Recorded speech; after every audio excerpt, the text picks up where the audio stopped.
We begin this hour in Capitol Hill, where House Oversight Committees is revealing they have spoken with a whistleblower over the White House security clearance process. In a letter to the White House, Committee Chairman Cummings writes the whistleblower revealed what she felt were security risks in the Trump administration. The committee is expected to begin the subpoena process tomorrow to get more information. We're joined now by CBS News producer Rebecca Kaplan on Capitol Hill to talk us through this. Rebecca, so describe to us what's in this letter and what's revealed by the whistleblower's interview.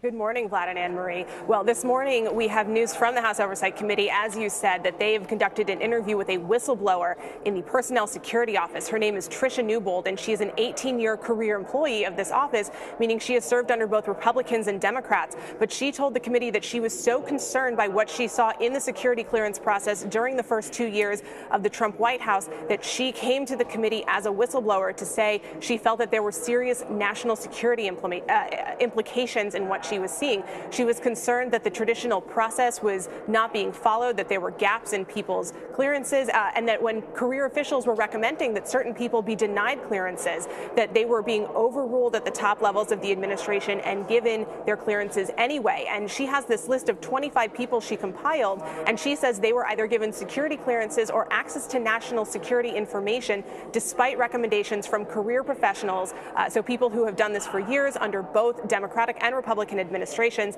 who said these people should not be receiving clearances. So, you know, I'm listening to you speak and I'm thinking about the last person that we talked about in regards to security clearances, and it was Jared Kushner. And I'm just wondering, you know, where did these concerns originate from? I know you said there was a list of people, and what other reporting has been done on this leading up to it? Well, some of the concerns with several of the people who have been reported about concerns in the security clearance process, there's issues of ties to foreign governments. There's issues of potential financial investments that could lead to them being compromised if there were ever a foreign government that was trying to influence them.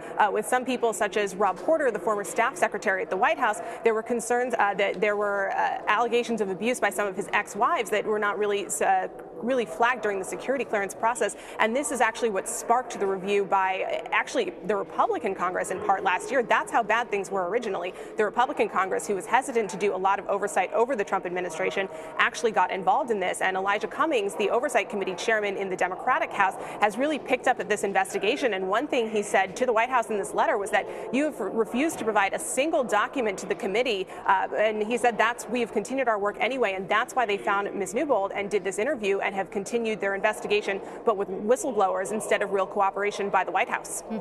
So, Rebecca, are we learning who will be subpoenaed?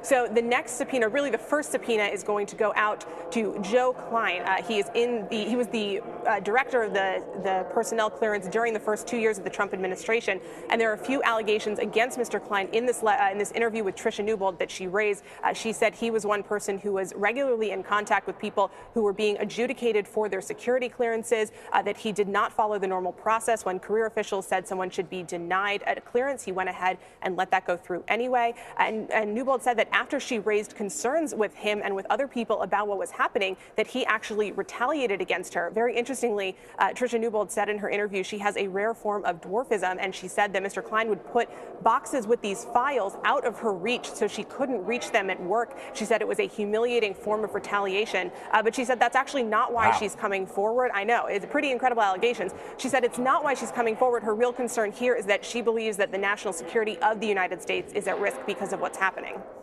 It's remarkable. Okay, it really is remarkable. I'm curious to see how this all unfolds, because we have had a lot of conversations about the security clearances, particularly, in the beginning, when it seemed like some members of the Trump family or close associates were getting security clearances, and then there were a host of other positions that hadn't been filled at all that needed to go through the process.